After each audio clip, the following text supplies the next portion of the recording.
Thank you so much, Rosie. I greatly appreciate that. And I'm so grateful to be here today with all of you. Thank you for inviting me here to present on a project and a draft proposal that has consumed a lot of my time and energy over the last year or so. So it's something near and dear to me. And I'm so grateful to all of the folks who contributed to this product, which is kind of near the top of its mountain as it gets out into the public and for your review and comments. And then we hope to, have a gentle descent as we revise and actually implement it in order for it to go into effect by the statutory deadline of July 1st, 2023. So I am going to be talking to you today about what we call the Secure Youth Treatment Facility Offense-Based Classification Matrix, otherwise from here on out known as the Matrix, which is the tool that will be utilized by every juvenile court judge in setting a baseline term for any youth who is committed to a secure track disposition under the new statute. And I am with the Judicial Council of California. Hopefully most of you are familiar with the Judicial Council. You've likely seen our forms and our rules of court. The Judicial Council itself is a decision-making body, a policy oversight body for the judicial branch that meets 6 times a year and is made up of judges, appellate court justices, Supreme Court justices, court executive officers, and attorneys appointed by the state bar. But the council is supported by hundreds of staff like me, and as well as a whole set of advisory bodies. And I'll talk to you in more detail about the specific advisory body process that was used to come up with the proposal that we're talking about today. And as Rosie mentioned, the proposal that we're talking about today is currently circulating for public comment. So what that means is that we've come up with a proposed rule of court that I will describe in detail that we think meets the statutory directives effectively in terms of providing a matrix that accomplishes the key goals for the secure track disposition. But we know that there's so much expertise out there to be drawn upon. And even though we had a broad stakeholder group that worked on this, we want to hear feedback from all of the public and all of the key stakeholders, especially probation, because we know that probation agencies will be the key to implementing many of the provisions of this rule of court and ensuring that it's effective at accomplishing its objectives. So right here, I'm just showing you the link in case you're someone who has multiple screens up and you really want to see the text at the same time that I'm going through the presentation. This is where you can find the invitation to comment. It's under a tab called Family and Juvenile. We have a number of proposals circulating in a special cycle, and this is the title, Juvenile Law Secure Youth Treatment Facility Offense-Based Classification Matrix. And also within that link, then you'll find a link to the actual document itself, which is a PDF, as well as a means to comment both by email or via an internet forum. And I'll talk a little bit about the comment process at the end, but just in case you want to see the text, that's where it is. Starting at the beginning, this task of developing this particular matrix, which is, on some level of sentencing guideline, but for juveniles is a new one for the Judicial Council and really for California. We don't have anything like this. We haven't had it previously. And this is something that the legislature directed the Judicial Council to do. And it gave it a fair amount of guidance in terms of what the parameters would be in that, all of the 707B offenses needed to be assigned to categories and that those categories needed to be assigned a baseline term for the court to apply. I happily, from the perspective of our working group, the legislature in cleanup legislation this year, AB 200, modified this statutory language a little bit to clarify that the baseline term did not need to be one single point in time, the way that, say, the DJJ regulations have, 7 years for a particular set of offenses or 2 years, and that it could include a range of years as the option for each category. And as I will show you when we get to that part, that is the approach that the working group and the Family and Juvenile Law Advisory Committee ended up taking. And so it does provide more flexibility than the current program that's implemented at the Division of Juvenile Justice. So it also, the statutory language, importantly, had a couple, so it had mandatorily, we had to come up with a matrix that assigned all the offenses some kind of category and baseline term. It also had some optional elements that were allowed to be included in the matrix, upward or downward deviations, which we did not include, and I'll explain as we move forward, as well as a system of positive incentives or credits for time served. And we did incorporate a system of positive incentives and did not incorporate credits for time served, which I'll also touch upon as we move forward.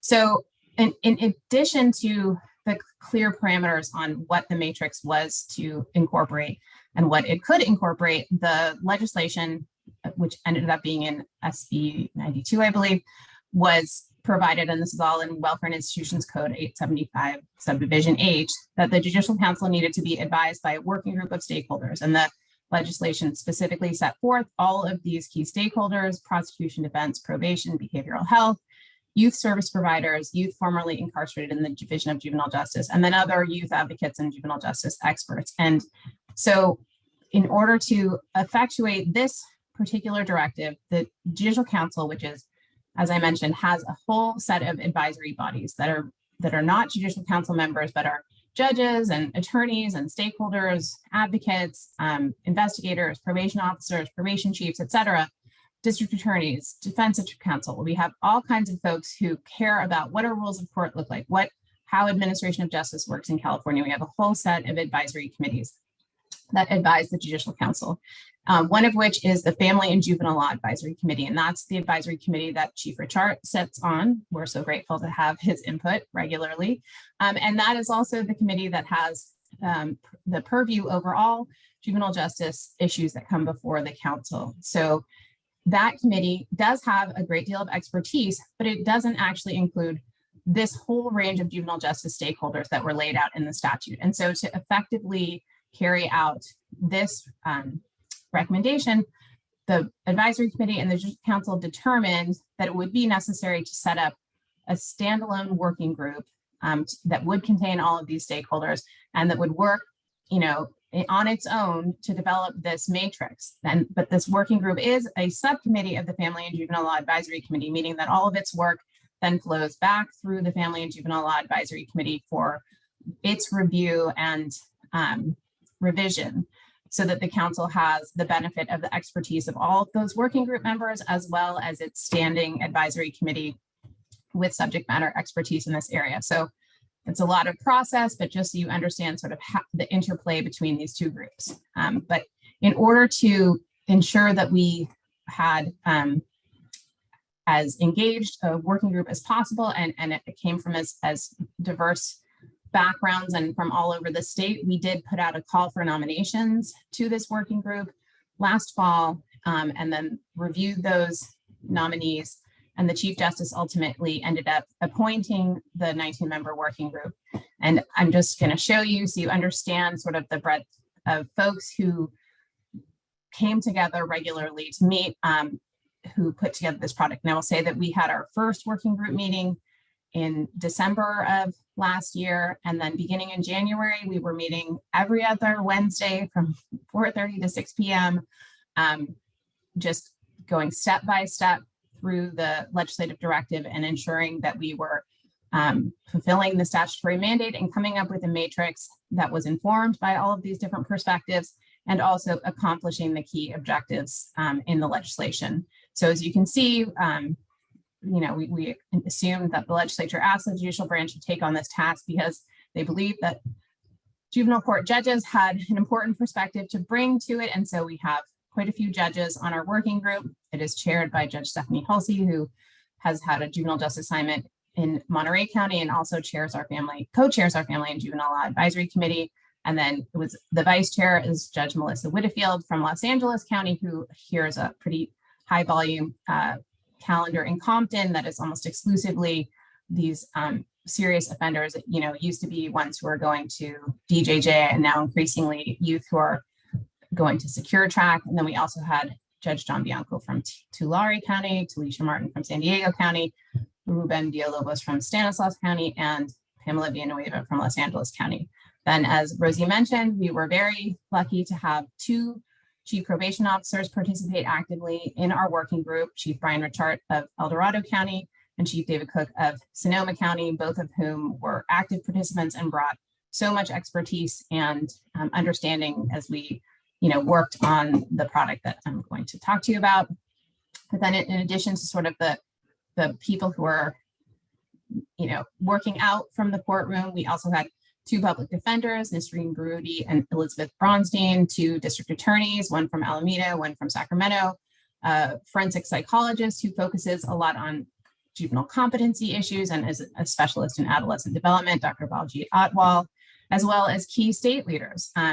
In fairness, when we appointed Judge Catherine Lucero to our working group, she was still a juvenile court judge in Santa Clara, but she was shortly named the new director of the Office of Youth and Community Restoration. And so that was great luck for us that we had that tie to this new state level entity and its leadership and resources. And then we were also very grateful that Ms. Chris Sanders, who's the deputy director at the Division of Juvenile Justice, agreed to participate in our process because she brought a host of expertise on how the DJJ process has been working historically, what they do in terms of length of stay, and also, positive incentives and behavior management that was able to inform us, as well as, ideas they'd had in the past about what might be able to be done better so that we could learn from those lessons.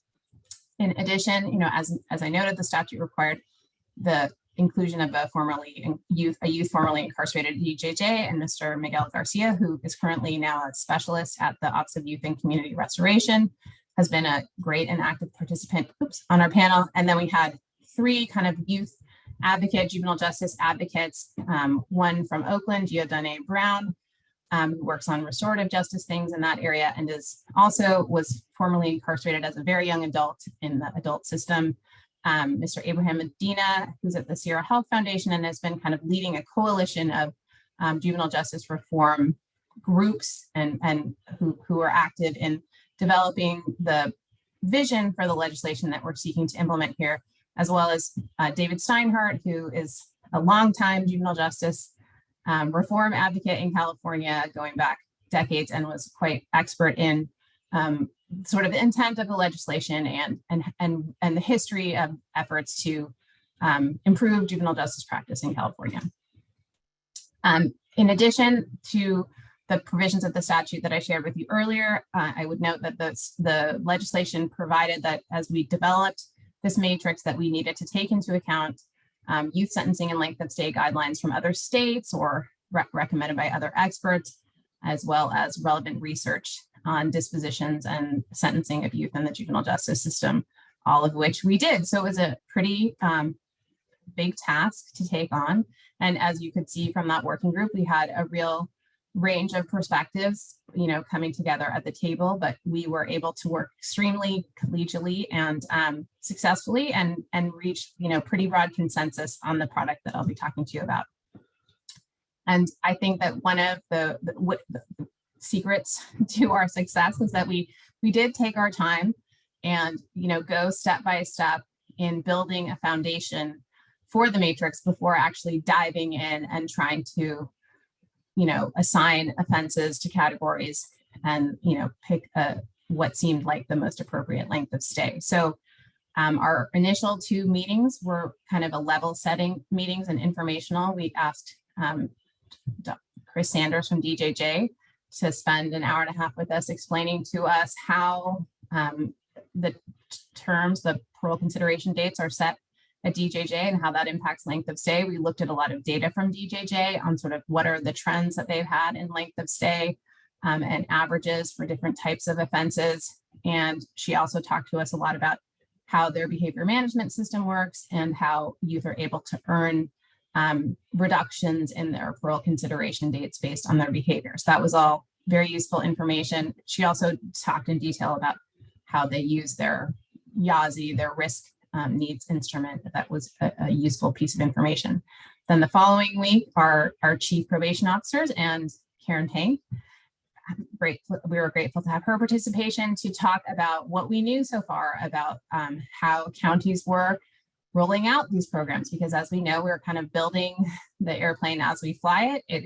It has been really challenging kids were getting committed to secure track at the same time that secure track programs were being envisioned as well as implemented. And so, you know, we were grateful to probation for putting together a lot of information about what the trends were, you know, what the themes were throughout the various programs in different counties, so that we could understand, you know, as we're developing these proposed length of stay, what are the kinds of programs that we're committing kids to, you know, what is the amount of time that it takes to do that? What are the possible step down options? You know, what are the specific needs and challenges that counties are trying to address as they develop these programs? So that was really helpful in kind of getting a grip on what it was that we, you know, were coming from and what lessons we could learn from the past, as well as what the future was going to look like and how we could fit our matrix into it. As noted, the statute asked us to specifically look at other states. And I'll be honest, we did look at other states. There isn't a whole lot out there. There aren't a whole lot of these matrices.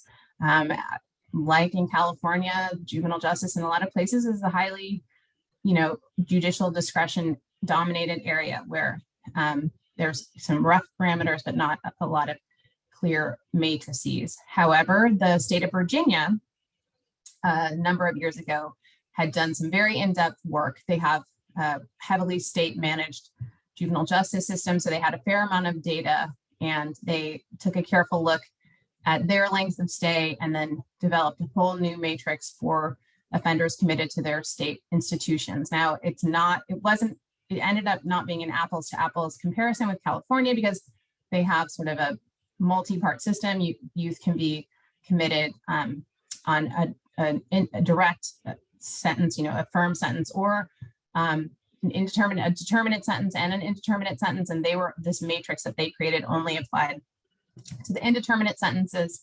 So anyway, we did understand that we had to, we couldn't just pick up their matrix and apply it to California, because it didn't apply directly, but it was useful to listen to the lessons that they learned and the roadblocks that they faced and how they approached the issue. And I will say that one thing that they did do that we ended up not adopting was that they not only had roughly 4 categories that they had baseline terms for, but then they had another dimension to their matrix, which was the risk needs score of the youth who was receiving the length of stay, and the higher risk, higher need youth got longer terms than the lower risk, lower need youth. That is, you know, an evidence-based practice, but fundamentally this working group concluded that we didn't have one instrument that was being utilized throughout the state, first of all, and second of all, that there are so many concerns about some implicit biases that might be built into some of those tools that we were uncomfortable, you know, having them have a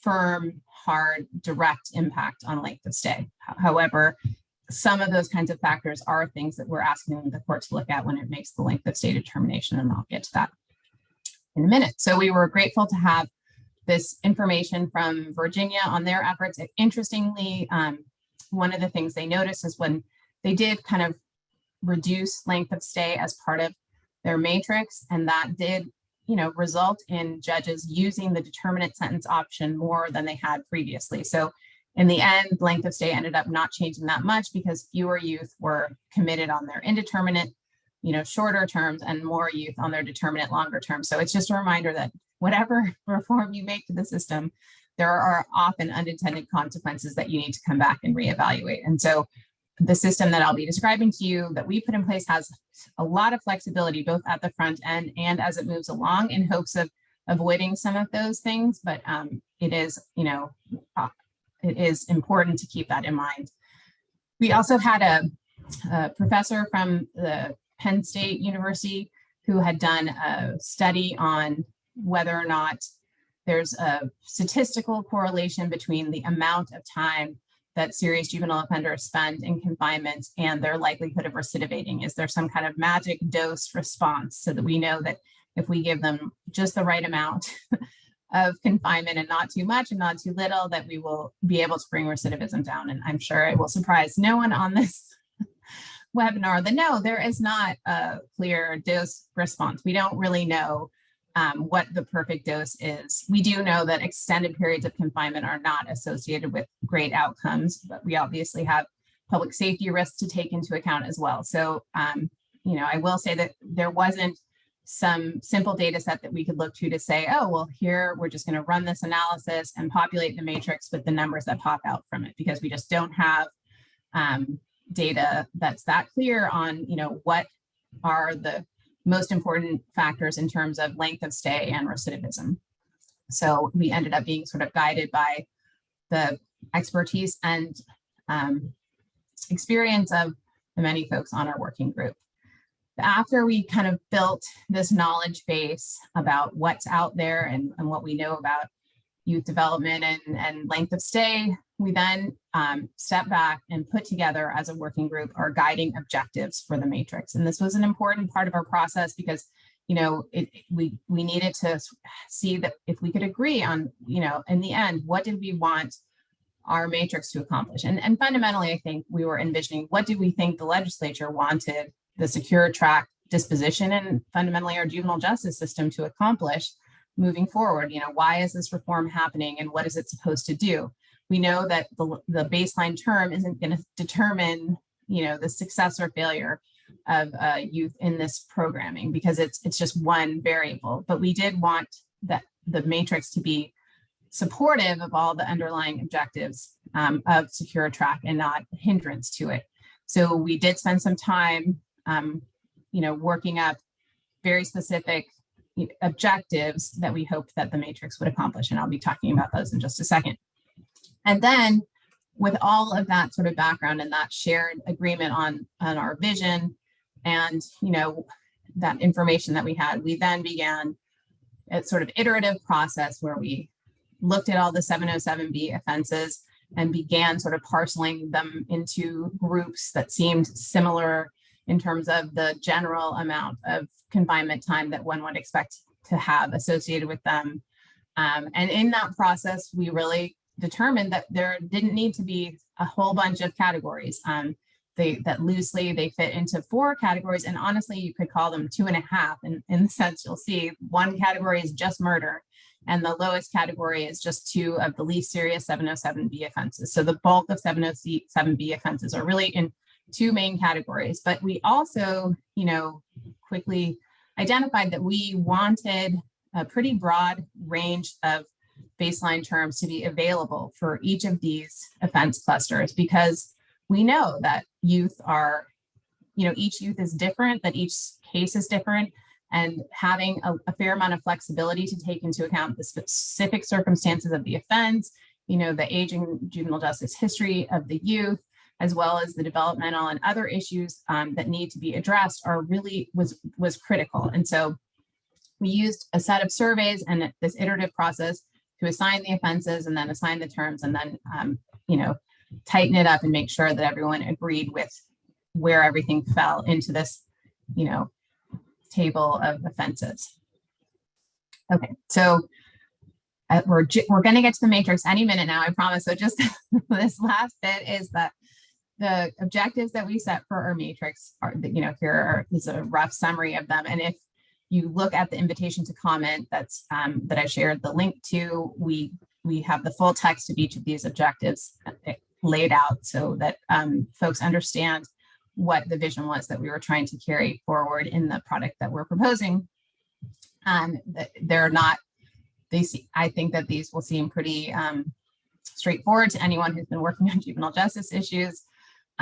Positive youth development was our #1 objective. Obviously, we know that the juvenile justice system is different than the adult criminal justice system because it is designed to take into account the unique developmental needs of young people and the fact that their antisocial behavior takes place in a different developmental context than it does for adults, and that we need to try and encourage pro-social behavior and address the factors that are leading them to engage in antisocial behavior. And I would say that inherent in that objective and in all of these objectives really was the notion that using a juvenile justice system intervention rather than an adult criminal justice intervention should be the rule, and that the transfer of youth to the adult system should be the exceptional situation. We know that's what the statute provides, and the governor just signed legislation the other day making that even more clear, that It should really be only in those cases where there's clear and convincing evidence that the juvenile justice system isn't adequate to meet the needs of a youth, that they would move to the adult system. So we want to build a system that will provide everyone, including the community, the district attorney, comfort that the system can address the youth's needs and help them develop positively and keep them in the juvenile justice system, but that also, doesn't keep them in too long. So public and community safety, obviously, this is a paramount objective of secure track and of setting length of stay for these youth. There's no reason to put youth in this confinement setting for an extended period of time if they don't pose a threat to public safety. We know that you can't commit a youth to a secure youth treatment facility unless there's no less restrictive option available. And so we have already determined that these are youth who need to be confined for an extended period of time, and that is to help them and protect the community. And so we appreciate that it has to be, top of mind when we're setting these lengths of stay, but that also that we are not a punitive system, the juvenile justice system. Our goal is to protect public safety and rehabilitate the youth. And so we do not want to keep youth in confinement for any longer than necessary to achieve those two, twin goals. And finally, our final objective is something we called flexible and fair terms of commitment. Flexible and fair can sometimes be seen in a little bit of tension with one another. Folks may have heard this term that's gotten a lot of currency lately, justice by geography, meaning that there can be really big differences in outcomes and different sanctions for the same basic behavior and circumstances, depending on the jurisdiction that's doing the hearing the case and making the length of stay determination. We definitely don't want to see justice by geography. I don't think anyone thinks that increases trust in our juvenile justice system or in our system of justice generally. But we also know that it isn't fair to try to make a one size fits all approach either, that each case is very different and unique and needs flexibility and an ability to look and respond to the specific case factors. So as you'll see, the system that we developed, we really tried to build in flexibility, but also emphasize the need for the court. And obviously, in order to accomplish this, the court will need input and excellent reports from probation, but the court is really articulating with specificity the reasons for setting a particular length of stay in a particular case with reference to the key factors and criteria, because the only way that we can have this level of flexibility and still have transparency and fairness is for the court to be very upfront about why it's making the decisions that it is, so that we can look at that over time and compare and ensure that similar cases are being treated similarly, or if they're not, to try to understand what's going on there. Okay, finally, I'm going to get to the matrix, and here it is. So again, I just want to highlight that this presentation will talk to you about this proposal. And if you pull up the proposal, it looks like it's a rule of court. But again, this is a proposed rule of court. It is circulating for public comment. It has never been seen by the Judicial Council in its entirety, only by its Rules Committee, which just last night approved it to circulate for comment. So just keep in mind that this is a proposal, one that we are absolutely seeking your feedback on and the feedback of all interested parties to ensure that when it does become a rule of court and is the law of California on July 1, 2023, that it is as useful and productive and moves the objectives of your programming and of the legislation forward in the most effective way possible. And so this is, we are calling it the statute didn't call for rule of court, but it called for the Judicial Council to adopt a matrix. And the verb adopt in our universe means rule of court. That's what we adopt. And so we incorporated the matrix into a rule of court. It would be number 5.806.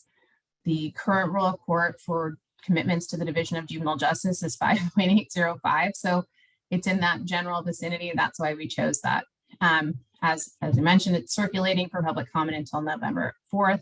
And then the expectation is that the rule would become effective on our drop dead statutory deadline of July 1, 2023, but also just that will help keep it clean. That will, that's the day that, of course, the secure track will be literally the only, it will replace DJJ as, the option for the most serious youth with the highest risk and need in California. So when you take a look, if you take a look at the invitation to comment and the proposed rule of court, you'll see that it's broken into 4 subdivisions, A, B, C, and D, and that the matrix itself is in the final subdivision, subdivision D. It's a table, which is an unusual thing to see in a rule of court, but it makes sense in this context, I think. And you'll see that the other 3 subdivisions provide some guidance and context for applying the matrix, as well as looking at adjusting baseline terms. Okay, so at this point, I just want to emphasize, because I know that, you know, the amount of time or the date on which a youth is released from a secure track program is not just based on the baseline terms that come out of this matrix. That is one of the factors that determines the amount of time that they can be confined, but it's not the sole one, but it is the sole one that the matrix addresses. So I just want to clarify that I will be, you know, this rule and these provisions are for the court to set a baseline term. And they will constrain the court in setting the baseline term. But length of stay, as we know, is not just based on the baseline term. It is also an interplay of the maximum confinement time that the youth can be subject to, which as of now can be either the sum of the statutory adult middle terms for the offender's full offense history, or whatever date the court determines is the appropriate maximum confinement time for that youth. And then we know that that number, whatever it is reduced day for day by credits for time served. So if the youth spent a significant period in detention pre-disposition, that maximum confinement time is reduced by all of those days. That changes that number. And then we also know that in many of these cases, especially when we're dealing with older youth, there's a jurisdictional age limit of 23 or 25, depending on the adult sentence for the offense, the commitment offense, or somewhat controversially, 2 years from the date of the commitment to the disposition. So we know that that limit could come, you know, earlier than the ones above, or vice versa, that there's an interplay, and each of them, you know, has different valence and is determined in different ways. The baseline term, unlike the maximum confinement time, is based solely on the most serious recent adjudicated offense for which the youth is being committed to the secure track, which has to be a 707B. It's also, so it would be determined by the matrix, but as the statute provides, and we'll talk about later, it is subject to adjustment at each of the progress review hearings for the youth. So the baseline term can get shorter as time goes forward. And what the baseline term represents is the date on which the court must hold a discharge hearing for any youth in secure track. It doesn't mean that the youth is released on that date. There is a provision for additional confinement for 2 more 6-month periods, you know, up to an additional year, if the youth has made no substantial progress on their individualized rehabilitation plan. But it does represent the date on which they are guaranteed a hearing about whether or not it's time to discharge the youth. So as I just mentioned, the baseline term is based on the commitment offense being the most serious recent adjudicated offense. And so that's how this rule of court starts out, reminding the court that it is, you know, the way that you pick the baseline term is you've identified the most serious recent offense, then you look to subdivision D of the rule and you determine which category that offense falls in, and then you see the range of baseline terms that are available, and then you assign a specific baseline term within that range based on the specific factors that apply to the youth, and that's in yet another part of the rule. So I'll go through each of those provisions, starting with, because I think it makes the most sense to jump to the matrix itself so you understand what it looks like, and then talking about how it would be applied. So in a nutshell, there's 4 categories. I'm going to run through each of them. Category A, and we use letters for these in part just to make it easier to cite, because within the rule it would have been confusing a little bit to use Roman numerals. But category A, this would be our most serious category. It only contains the offense of murder, and it now has a baseline term of 4 to 7 years. So unlike DJJ, which had a 7-year hard parole consideration date for murder, this secure track would allow this range. It could be 7 years, it could be 4 years, it could be 4.5, 5, 6, anywhere in there. It can't be more or less than either of those numbers, but it can be anywhere in that range. Now, I noted earlier, the one tiny caveat to that is because the court does have the discretion to set a maximum confinement time, the court could always conceivably set a maximum confinement time that is less than the bottom of the baseline term range. We would expect that to be pretty unusual because it would, really tie the hands, because obviously at the end of the maximum confinement time, the youth does have to be released, unless they're subject to some sort of, civil commitment proceedings. And so, but that is just the teeny caveat to this, that the baseline term must fall within this range. The only way that wouldn't be the earliest date upon the youth getting out as adjusted by the progress reviews would be if for some reason the court set a maximum confinement time that was shorter. And this came up a little bit in our working group discussions in the context of youth who say have been detained in juvenile hall for years and years and years as their cases have moved along. And it's conceivable that in such a case, it would feel like, they didn't need an entire 4 years of confinement to address their charge. Category B. So as I mentioned, categories A and D don't have a lot of offenses in them. The vast majority of offenses are assigned to category B. And if you look at the rule of court itself, it does have the subparagraph numbers from Welfare and Institutions Code 707B in it. So all of those numbers are in the table. So you can kind of see which WIC 707B offense we're talking about. Sorry, Welfare and Institutions Code. I have the habit of calling it WIC. W&I know is also popular shorthand. So category B has a term of 3 to 5 years. So you'll note that this term overlaps with the term for category A, and you'll see this a bit throughout, that we did understand that the seriousness of the offense and the offense characteristics itself are a critical data point in setting length of stay and a baseline term for a youth committed to secure track. But there's not a one-to-one correlation where, the offense itself is the primary determinant of how much time is necessary to both protect public safety and rehabilitate the youth. There's a lot of youth-specific factors that influence that. And so we created these pretty broad ranges to provide that flexibility for each youth to get a customized length of stay. And then again, as we'll talk about, because the baseline term can be reduced every 6 months at the progress review hearings by up to 6 months, essentially every one of these terms is, the youth has the capability, if they are progressing really well, to really cut the terms in half based on their good behavior. So category B with 3 to 5 year terms includes attempted murder and voluntary manslaughter, almost all of the sex offenses except for lewd and lascivious, the kidnapping offenses, and aggravated mayhem. So these are like the most serious and violent offenses that we see in 707B that are short of murder. So category C essentially contains the remainder.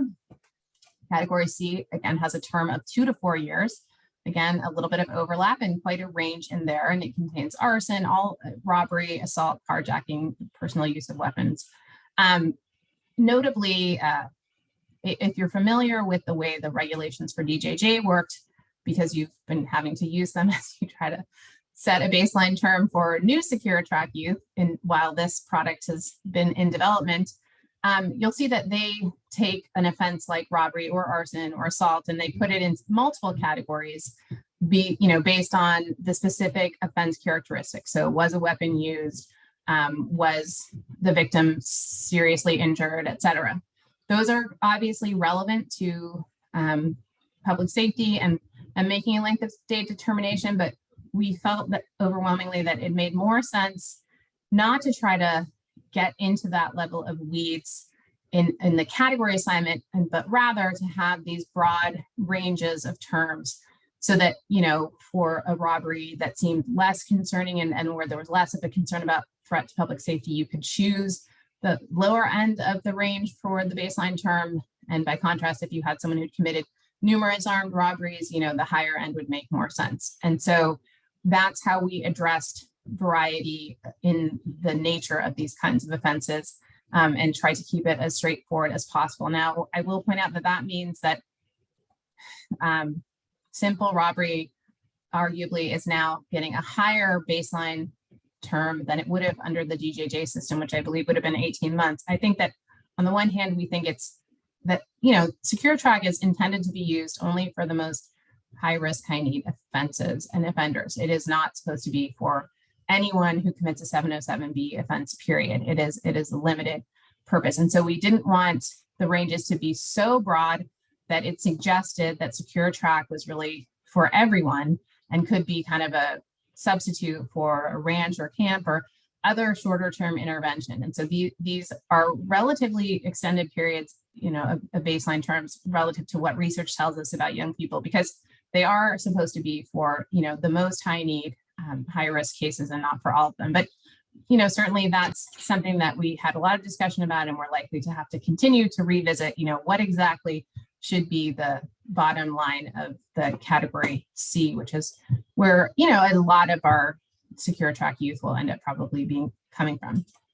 Finally, we have category D, which has a 1 to 2 year baseline term. It just has these two offenses. It's a penal code reference that is witness intimidation. And then there is one 707B drug offense, that's health and safety code 11055E, which is, I believe, like depressants and PCP. The sense on the working group was that this is almost never the basis of a commitment to DJJ. It isn't likely to be a secure track, commitment offense. It is, also would be rare to have a youth transferred based on this offense. So, we have to assign all the 707B offenses. This is one of them, but it seemed like it needed the least amount of baseline term time because it didn't represent the kind of threat to public safety and, need for rehabilitation that some of the other offenses did. So that's a summary, and you can see the table itself with all the specific offenses set out in the proposed rule of court, but that's the matrix itself. So obviously, one of the questions that obviously suggests for anyone trying to implement the matrix as we proposed it is, how does the court go about picking a specific baseline term for a specific youth? And it was important to the working group to provide, a significant amount of guidance to the court in how to carry out that responsibility, again, so that we would enhance the fairness of this process. Because if it was just unfettered judicial discretion, then we could imagine that, there might be really different thoughts and concerns in different communities that could lead to significant variance in these sorts of length of stay from community to community. And we wanted as much, consistency and across the state, because it shouldn't matter which door you're, getting committed from in terms of what your outcome is. So subdivision B of the proposed rule of court is guidance for the court on how to select the specific baseline term within the range for the category of the offense that the youth is being committed for. And the way that this part of the rule is set out, it has 4 mandatory criteria that the court must evaluate in selecting a specific baseline term. And those are the circumstances and gravity of the offense, the youth's prior juvenile justice history, the confinement time that's needed to meet the needs of the youth and assist them in achieving rehabilitation, and then the sort of developmental history and unique characteristics of the youth that will need to be served in the programming and treatment that will be provided in the secure track. So each youth who is committed to a secure track, who has a baseline term assigned, the court will need to set forth on the record its rationale and with reference to each one of these criteria as to why it selected the specific term, whether at the bottom, the top, or in the middle of the range. And so obviously they will be leaning heavily on their probation the probation expertise in reporting in gathering information relevant to each and every one of these criteria to help them make that decision. In addition, you'll see that with underneath, to try to flesh out each of those criteria, there are a set of instructive factors. So These are things that are not exclusive, so they're not the only things that the court is to consider, and they're not mandatory in the sense that if they're not relevant to the particular case before the court, they don't need to be, or, the court doesn't need to say, well, I didn't consider that because it wasn't relevant, or reference each of these, but it's guidance that the working group put together on a lot of the things they think a holistic review of each case should include. And I would really urge you to look at that language and those factors, see if it makes sense to you, because again, providing information on each of those topics is something that is likely to become a probation obligation, and responsibility, and draw on your expertise. And so they need to make sense to you. I will point out that a lot of them are drawn from the kinds of factors that the court would, for example, consider in determining whether or not it's appropriate to transfer a youth from juvenile court to adult court. So those kinds of factors, for offense factors, obviously it's what degree of involvement was there with the youth? Were there other youth involved, level of injury, that kind of thing. But when it gets to the developmental factors, a lot of them are looking at things like, what's the trauma history of the youth? Was the youth subject to abuse? Those are what we would typically call mitigating factors, right? But this rule does not say these factors are aggravating and these factors are mitigating, because it's not, it's really intended to be this very individualized, holistic review. However, we did clarify there was an advisory committee comment to the rule, which I will talk about at the end, that there is no intent that a factor outside the youth's control should sort of arbitrarily increase their term. So the intent of the working group is not, well, the youth was abused as a child, so that means they have extra mental health challenges, and then so that just equals more time. If they need more time to get specific mental health treatment because they have mental health diagnoses, sure, but the fact that they were abused as a child shouldn't in itself drive a longer term, because that's obviously going to incorporate unfair biases and really unfairly discriminate against youth on things that have nothing to do with behavior that they can control or change. So then the fourth component of the rule, which you can see in subdivision C, is the way that the committee determined to address the positive incentives directive in the statute. So as I mentioned, there are a number of things that the Judicial Council was authorized to include in the matrix, but not required, one of which was deviations up or down. We ultimately did not include deviations up or down because, as you saw, we have pretty broad ranges. And so there's really no need for the up or down deviations, because the intent was the range includes the full amount of deviation necessary. Another one was credit for time served. Again, that concept seems like a very much an adult concept, because credit for time served, comes out of sort of a punitive context, and it assumes that a day, in confinement is in itself, a meaningful measure of the youth's progress, which it doesn't necessarily mean. And so because the baseline term is only based on one single offense, not the whole offense history of the youth, and because the baseline term is supposed to be about rehabilitation, it doesn't make sense to apply predisposition time credits to that time. Now, the amount of time the youth spent in custody before disposition is one of the factors that the court is supposed to be considering as it sets the baseline term, because if the youth's been doing a lot of the programming that they're going to do in the SYTF while they were detained, that's obviously relevant to how much time they need to spend in the program. But it isn't, but if they've been locked up and not doing anything productive and missing a lot of school, that's obviously not particularly relevant to shortening their baseline term. So the credit system doesn't matter. And yeah, I can hyperlink.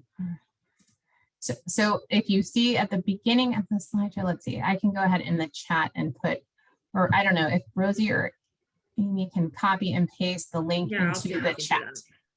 Okay, sorry.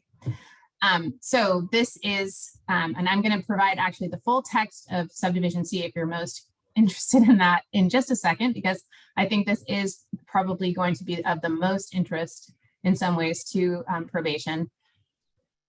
The one thing that we did include were positive incentives. This seemed extremely consistent with the objectives of the, juvenile justice reform. it was one of the key objectives. Positive youth development is a key objective of our matrix. We know that the only way for youth in their developmental stage to make progress and to encourage their pro-social behavior is to provide positive incentives for positive behavior on a consistent basis. And that tracking that is the best way to, show the youth that they are being rewarded that. And obviously, reducing their confinement time is one of the most important incentives that we can provide to youth who are, being confined for extended periods of time. So in order to address the specific, the decentralized nature of how Secure Track is being implemented in California, right now, my understanding is I believe there's 33 different programs operating. We can't just say everyone use, this behavioral management system and count up the days, credits, and report on them to us, because, one of the benefits of this decentralized approach is that each county is going to be a little laboratory for innovation, and hopefully we'll learn a lot of stuff. But we understand that each agency and each facility will be implementing its own programming, but we expect that every facility will have some system of tracking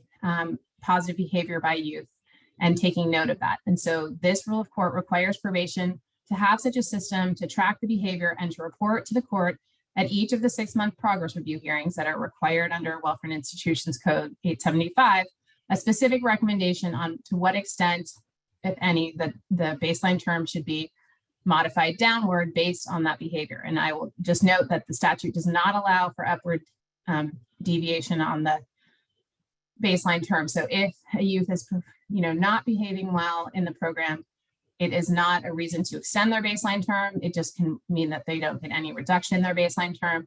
And then again, what the baseline term is the date on which they are entitled to a discharge hearing. But one of the outcomes at that discharge hearing can be that they need to stay in the program longer because they haven't successfully, completed their program. There's a very specific standard. Okay, so here is the specific text of this provision of the rule. And I urge you all to look at it carefully. We appreciated the input of our 2 chief probation officers in developing this specific approach. And, I understand that it does put a responsibility on our probation partners to carry this forward, but it seems like, realistically, the only way to incorporate positive incentives and, to provide that incentive to youth to reduce, their length of time in confinement is for each facility to have some kind of system and to collect information from all of the service providers. You'll note the last sentence in this provision provides, in developing this recommendation, the probation department must consult with and report upon the input of all other agencies or entities providing services to the youth. So we know that, some treatment services, some interventions may be provided by other county agencies or departments or by community-based organizations who are coming in, and that, the only entity in the position to gather up that information and report it to the court is the probation agency. So we will be, in these hopefully, relatively small number of serious high risk, high need cases that are going to SYTF, this will be the responsibility. And understandably, this whole process is new and more work for all of us. I mean, when youth were sent to the Division of Juvenile Justice, then we didn't see them until their discharge hearing and they were coming back for reentry. And so we didn't have, their parole board had hearings once a year, but we had nothing. And now we're going to be having hearings every 6 months in which, important decisions about the youth's progress needs to be made. So this is the provision to ensure that those hearings are productive and have the information necessary for the court to make an appropriate decision in each case. Just trying to see. Thank you. Make sure the chat isn't asking me new things. Finally, the last part of the rule is an advisory committee comment. This is sort of a explanatory text that is part of the rule. I mean, it shows up along with the rule text at the bottom. Much of what's in the advisory committee comment for this proposed rule of court is really a summary of the key objectives that the working group was employing in developing and the goals that it had for the matrix to carry forth. And we felt it was critical to include a recitation of those objectives to remind the court about what it should be, targeting as it uses this rule of court and sets these baseline terms. And then again, as I mentioned, it also clarifies that in applying the criteria and factors, that it was not the intent that factors outside the use control would result in an increase in their baseline term. So that text is something to look at to understand sort of the key intent of this matrix as it goes forward. And we're at next steps.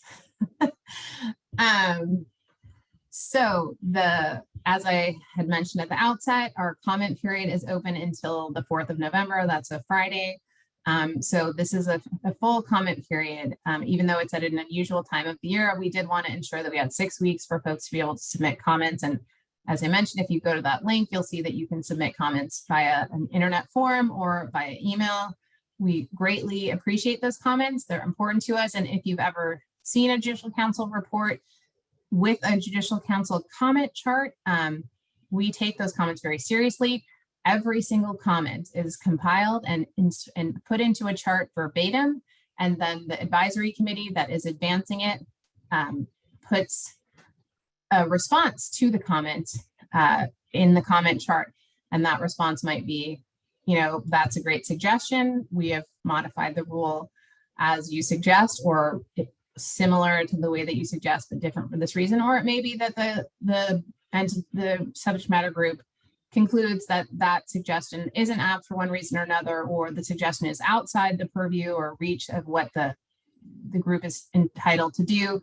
But you will see, anyone who submits a comment will be able, once the proposal goes to the Judicial Council, to see exactly what the committee concluded with reference to that comment and what, if any, revisions to the final rule or form were made in response to the comment. So I think it's not a pro forma process. This comment process is critical to ensuring that our final product is successful. And since I'm almost done with this, I'm going to just give this last sentence, and then I see the raised hand. Then what happens once we've gotten all those comments, we figured out how we want to modify the proposal in response to the comments. And again, because we have this unusual situation where we have a dedicated working group as well as an advisory committee, it will sort of, again, go back through those processes. So we are reconvening our working group of all those dedicated folks I laid out for you at the beginning. They will be coming back right after Thanksgiving to look at all the comments. Hopefully before Christmas, we can have a pretty firm product. And then at early next year, we'll bring it back to our advisory committee so that hopefully, knock on wood, it will go to the council at its March meeting so that folks will have a fair amount of warning before it goes into effect on July 1. And I can come back and talk to you all again and tell you exactly what it says, because I do want to remind folks that while this information is about the proposal, and we hope that the final product, looks an awful lot like what we're putting out because we put a lot of work into it and we think it's a good approach, I can't say with any certainty what it will look like. And so it's not something that you're going to be going and implementing in your day-to-day work until the Judicial Council meets. And it's conceivable that if the volume of comments were such that it took additional time to resolve them or research legal issues, et cetera, that it wouldn't go till the May meeting. But I promise by July 1, 2023, so by the May Judicial Council meeting, by the middle of May, we will know, what this matrix is going to be so that folks have at least, a month and a half to digest it and be prepared to begin implementing it on that date. And that's what I have to say. And so I am now happy to take any of your questions. And I see a hand raised by someone named Eric Rayleigh. And I don't know if in the chat I'm missing. You're not missing any questions in the chat. And Tracy, I do just want to thank you. I'm sure we'll take you up on your offer and have you back in late May, early June, whenever that scheduling and timing works out. And this is obviously, as you mentioned, very new territory that the Judicial Council has undergone, and the work group, and as evidenced by really only having kind of one state you could kind of look at, and it wasn't even necessarily an apples to apples comparison that you could make. And so do thank you for your time this afternoon and all the work that went into preparing our presentation, but also just all the hours and hours that have been spent with the work group. And with that, we're opening it up for questions. So do encourage folks to either drop them in the chat, raise your hand. And with that, Eric has been patiently waiting. So we will go to Eric for his question. Hi, sorry, it's actually Ms. Padilla from San Bernardino County. We logged in under, I think he forwarded the meeting to us. Oh. I have two questions, just because it was brought in this, and I know that the rules of court are referencing the most recent crime. If either we can bring it up with CPOC and clarify, or are we referring to the most recent crime committed as in time, or are we talking about the most recently adjudicated? We've seen this go two different ways in court, and I don't believe that was the intent for it to go two different ways, and it's actually caused quite some chaos in a particular case. So I'm sorry if everyone doesn't understand what I'm meaning. There's a case where a youth was committed for a 187 and then not arrested for 10 months later. And at the time of his arrest, he also was charged with a 245. And although they were both adjudicated at the same time, the most recent offense was the 245. And so I do believe the intent was probably to base the category and the baseline off that 187, but it was not. It was based upon the 245. And so if in the future, we can get some clarifying language for that. I know that our courts have struggled with that, so I imagine that other courts have as well. So that was the first one. And I don't know if you want me to go on to the second one, or we want to. Let me just jump in a little quickly on that. So that is, I knew that these kinds of hard questions were going to come up and they're hard to answer. I will just say it is the most serious recent adjudicated offense, right? So if the more recent offenses were charged but not adjudicated, then they would not, interfere. I've read the case that you're talking about. I think it's kind of an unusual case. Well, first of all, it addressed DJJ and not the secure track. So it's conceivable that a subsequent court of appeal would distinguish it on that basis. Secondly, it focused on the ability of the court to use Welfare and Institution Code 782 to dismiss some petitions, even though they were disposed, and get to an earlier petition. And the Court of Appeal did hold that was possible, which was a little bit surprising given that there was prior case law that really focused on the most recent thing. But the third thing to note, that in that case, that was a case that had been transferred to adult court. And so they were kind of using all of those offenses in doing the adult court sanction. And then because of 1391, it ended up coming back to juvenile court. So I guess I would say that that sort of situation where there was a full disposition on a less serious charge would be far less likely in this new world in which we know who is and isn't eligible to be transferred to adult court. And so that is a little bit like I hope, kind of a red herring. But yes, it is the most recent the most serious recent adjudicated offense, which would have to be a 707B. And, crucially, it is not 100% clear if the court does or does not have the authority under Welfare and Institutions Code 782 to dismiss a petition to get to the petition that is the most serious. That case is suggested that it would be. However, Welfare and Institutions Code 782, I think, was just modified recently. So even the law itself has changed since the case was decided. So I just say that is very much an issue that is a little bit unsettled, and it will obviously influence a lot of prosecutorial decision-making in terms of how they file petitions and which ones they would drop in order to ensure that the baseline term can be based on what is truly the most serious offense that needs to be addressed, if that helps. I think we're talking about a different case because our the adult court was actually not involved in it at all, or it being considered. It might be a different case, but I just want to clarify if the youth commits 2 crimes 10 months apart, both 707s, if they're adjudicated at the same time, I could still take the most serious of the 2 if they're adjudicated at the same time, not that they occurred at the same time. Yeah, so it is the most recent serious adjudicated offense. So that would be a question for the court. It would suggest that it is there's definitely an argument to be made that you would not want to file the petition on the subsequent offense if you really wanted to look at the 187. Absolutely. Yes, we agree with that as well.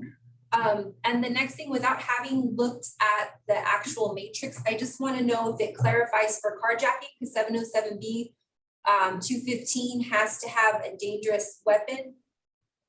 Does the new matrix make that clear? Because the old matrix that we're using from DJJ did not. So the matrix uses the exact language from Welfare and Institutions Code 707B. Perfect. So carjacking was just my shorthand for the purpose of the PowerPoint. But when you look at the matrix, it's literally the exact text of each of the paragraphs in 707B. Perfect. Thank you so much. All right, and thank you for those questions coming from Sam Bernardino. And I do think it also, the first question I think raises where, you know, there's still some lack of clarity in statute and where there'll be, you know, future discussions I'm sure will likely ensue. So thank you for highlighting that. I'm sure others have similar scenarios. We do have a question in the chat, Tracy, from Bill regarding the range on the category A for murder. And so if you could maybe review a little bit more on the thinking around that for the work group. Sure. I will say that this was not like a super controversial topic within, I guess. I think that there was a sense, even from our district attorney members, that oftentimes murder, that there are all kinds of murders, and they are so different from one another, and that oftentimes in terms of like a threat to public safety, there are some youth who have committed murders. It is an unusual set of circumstances. I understand it could have been charged as, you know, manslaughter, and that would pull it out, but that they might not be. It might have been, you know, someone who is subject to pretty intense abuse, but committed a premeditated murder. So it really is a homicide offense, but that, you know, youth doesn't need such a long term. So I think there was a real sense, especially given that research that we have that doesn't particularly show that extended periods of confinement lead to significantly better outcomes or significantly reduced recidivism, that the real question is sort of threat to public safety, and that that 4 years for a developmentally, you know, an adolescent in development might be enough time to, you know, overcome those issues. However, it's necessary to have that full 7 years available in order to address ones where there is more serious concern. So that there was a real feeling that there was a need for the flexibility, just as it overlaps with, you know, some of the serious sex offenses, that it really is not just the offense driving it. So that was, I would say, the rationale that there needs to be a range, because each case is so different, and the public safety threats and risks are really different from case to case.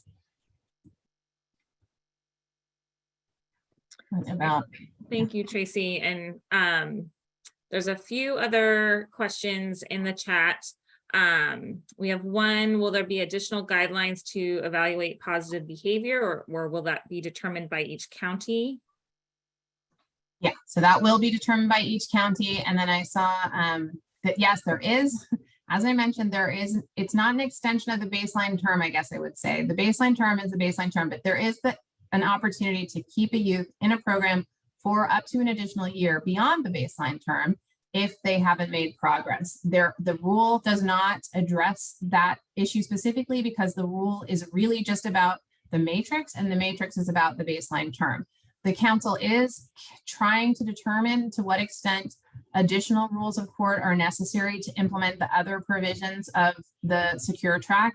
And I'll be honest, we're very much on the fence as to whether the statute is all the information we have at this point, and we need a little more time to see how the statute evolves before trying to provide additional guidance, or if additional guidance would be helpful. But there absolutely is in the statute the ability to keep a youth beyond the baseline term under specific factors. It just isn't part of setting the baseline term. And then I see that's a similar question: what about youth who do not progress? Again, yes, you have, and the reason that it's only a year is because that's what the statute provides. Now, the statute also provides, there is a new kind of Welfare and Institutions Code, section 1800. So if, for some reason there's like a really imminent threat to public safety, there is an ability for the district attorney to file a petition for a kind of civil commitment, extended commitment for a youth.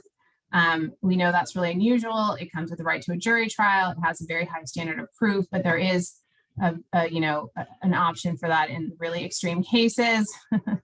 I knew the hard questions would be coming. Will this be retroactive? There's nothing in the statute that suggests that it's retroactive.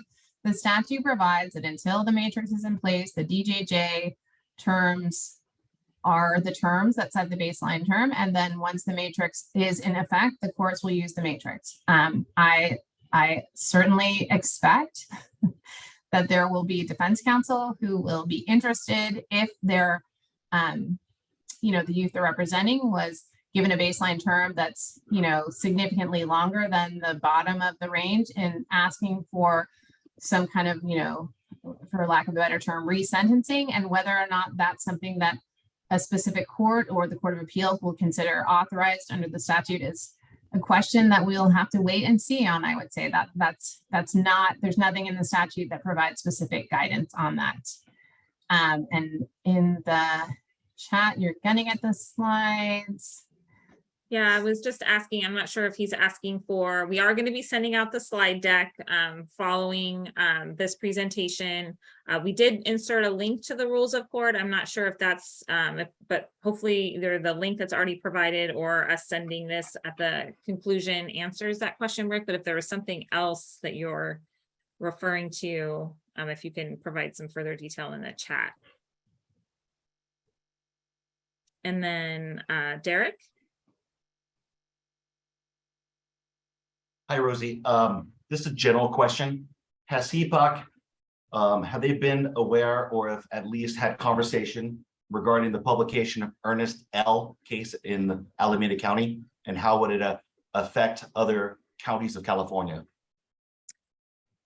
I'm not familiar with Ernest L, so I will have to look that one up. So I can't speak for if the chiefs may be aware, but I will certainly do some research on that. Thank you. I'm sorry, I misspoke. It's Ernesto L. Ernesto. And I Okay. can send you a brief or a hyperlink on a separate email, Rosie. Okay, thank you. Okay, I just want to say, I know that there are going to be a lot of things coming out of Ernesto, but I will just say that it was a reading of the working group and this rule that Ernesto stands for the principle that predisposition credits must be applied to the maximum confinement time. Now, there's two ways to get to the maximum confinement time. You can either calculate it solely based on all of the middle terms that would apply to an adult, or the court can set a maximum confinement time. And my understanding is that in Ernesto, the court set a maximum confinement time for DJJ, but didn't apply the predisposition credits to that time. They only applied it to the statutory maximum. I think that based on that holding, we expect that it is in fact the case that when you're setting a maximum confinement time, you need to consider the predisposition credits, up front to get to the number that you think should be the true maximum, because they do apply to that. But that does not mean that they apply to the baseline term, which is a different thing altogether. Now, I have heard that folks, because of that case, are likely to make the argument in juvenile court that the predisposition credits should apply to the baseline term. I don't think that follows from that case, and I don't think that follows from the statute, because the baseline term, as we've discussed, is only based on one single offense, not on the entire, petition history. And so it doesn't seem to be an apples to apples comparison. But that's what I would say, that as our assumption in drafting this rule is that predisposition credits do not apply to the baseline term. They only apply to the maximum confinement time, however the court decides to get to the maximum confinement time. So hopefully that's responsive. Yeah, thank you, Tracy. We did get another question. Okay, let me run to get, it's going to be sent out when you get all these slides, because you'll have all the links, but let me cut, oops, and paste. Well, there it is. Okay. It's also an all repost in case someone joined late. They may not have captured the link when we dropped it in, and we'll also be sending it out again. And then there was a question from Natalie on the slide regarding the baseline term for category A of murder again. Stated the baseline term is non-discretionary. Does this imply the baseline term cannot be reduced at progress report hearings? No. So that it's not discretionary in terms of setting the baseline term up front. So meaning that the court can't say, well, I know that the matrix says it's got to be between 4 to 7 years, but I want to pick 7.5, or I want to pick 3.5. They can't do that. However, it's clear that at every progress review hearing, the baseline term can be revisited and it can be reduced. So yes, you could conceivably end up only spending 2 years in confinement. If you had a 4-year term and you earned a full 6 months of credit at each one of those, or of positive incentives based on the progress, or in any case. So yes, there's absolutely the opportunity for any one of those numbers to be cut into up to half as the case progresses. I think that is, we do have a few minutes left if there are other questions. But I think we have addressed all the ones that are in the chat at this point in time.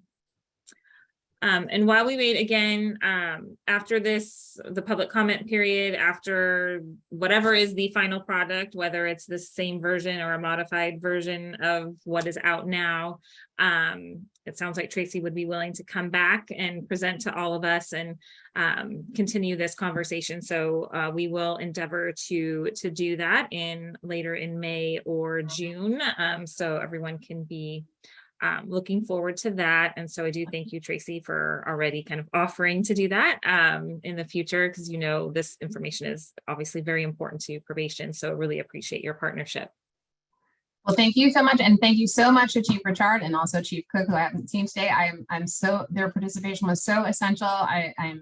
The partnership with CPOC has been really important in moving this proposal forward. And I know that, the work of all of you and the folks that you work with is going to be critical to making this a success as we move forward, and to really taking realignment and juvenile justice reform in California that next step forward. You've done so much incredible work in reducing the number of youth who are confined and in finding innovative evidence-based approaches to help them become successful members of society. And this is a new opportunity, and we absolutely want you to look at this and make sure that this matrix will help you be more effective in your work.